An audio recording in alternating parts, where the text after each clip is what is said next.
Sebetulnya kami dari SMP Citajang. Di sini kami mendapatkan tugas untuk mulai wawancara. Dan kami memulai untuk wawancara.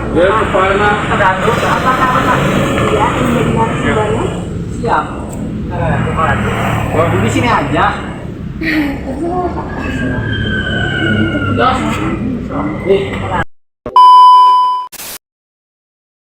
Bapak mohon maaf, dengan Bapak siapa? Bapak Asep Ridwan. Bapak menerima jabatan sebagai apa? Saya di sini sebagai anggota lapangan. Sebutkan sudah berapa lama Bapak berprofesi sebagai pemadam kebakaran? Saya pertama masuk tahun 2012 sampai sekarang masih aktif. Latihan dan pendidikan apa yang Bapak lakukan untuk profesi ini? Untuk latihan ini kan jadi pelatihannya khusus ada di Ciracas, ada pemadam 1, pemadam 2, dan saya baru menempuh pemadam 1, juga pernah pelatihan di Basarnas untuk penyelamatan. Apa peran utama sebagai pemadam kebakaran? Peran utama yang untuk memadamkan kebakaran. Jenis tanggung jawab apa petugas pemadam kebakaran?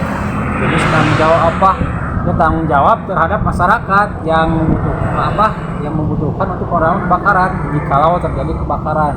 Jadi Jelaskan waktu Anda dan tim harus menyelesaikan masalah dan bagaimana itu diselesaikan. masalah tim menyelesaikan masalah, maksudnya masalah kebakaran atau masalah apa?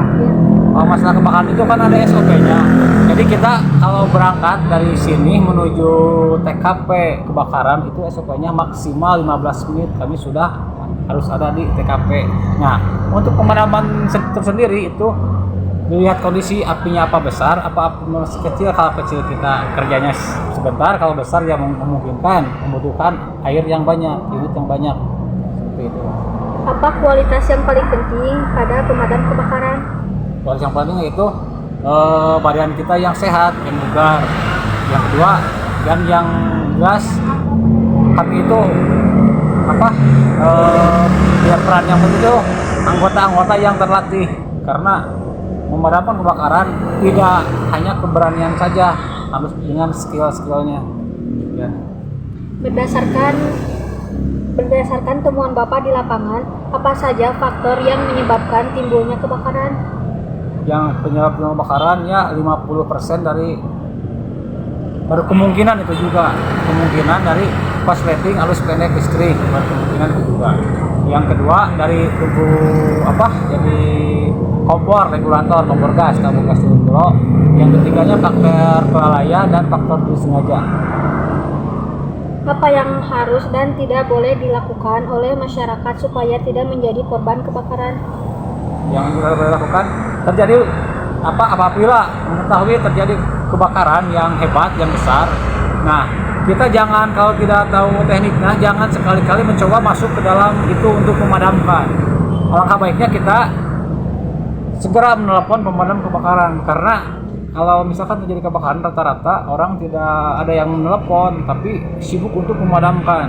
Nah, untuk menyelamatkan diri itu jangan sekali-kali memadamkan. Kalau kita tahu tekniknya, lebih baik kita telepon anggota pemadam kebakaran dan tidak apa-apa yang masih bisa diselamatkan, tapi itu juga jangan masuk ke dalam rumah yang sudah terbakar. Pertanyaan terakhir, apa suka dan duka yang Bapak rasakan selama bekerja sebagai pemadam kebakaran?